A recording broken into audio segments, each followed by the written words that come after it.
Looking for a fast-charging, ultra-responsive stylus for your iPad? Meet the 2X Fast Charge Active Stylus Pen, designed for 2018 to 2025 Apple iPads.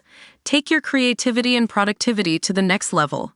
Click the link in the video description to shop now on Amazon. What a night to forget for the New York Knicks. In a stunning display of comeback failures, the team that's been leaving fans on the edge of their seats all season found itself on the wrong end of an epic collapse in Game 1 of the Eastern Conference Finals. The Knicks were up by 14 points with just under 3 minutes left, but it was like they hit the brakes. Defensive mistakes and costly turnovers led to a Pacers surge that would prove insurmountable. "Defensively, we let off the gas," says wing Josh Hart, as if it's a phrase he's uttered before, which, unfortunately for the Knicks, it probably has been. The intensity and physicality just weren't there.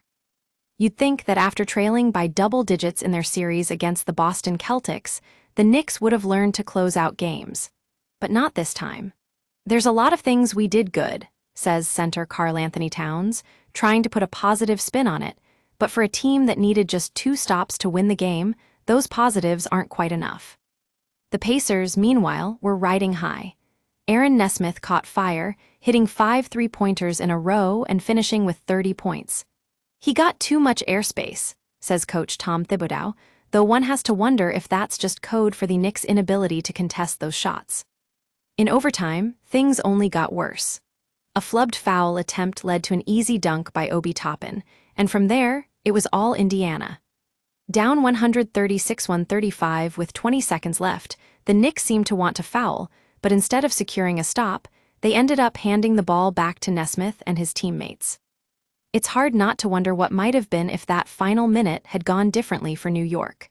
But instead, we're left with the harsh reality. This team just can't seem to close out games when it matters most. And now, the Knicks find themselves facing an even bigger mountain to climb, a 2-0 deficit in the series against the Pacers. Will they be able to regroup and mount a comeback? Only time will tell, but one thing's for sure. This team needs to figure out how to finish when it counts.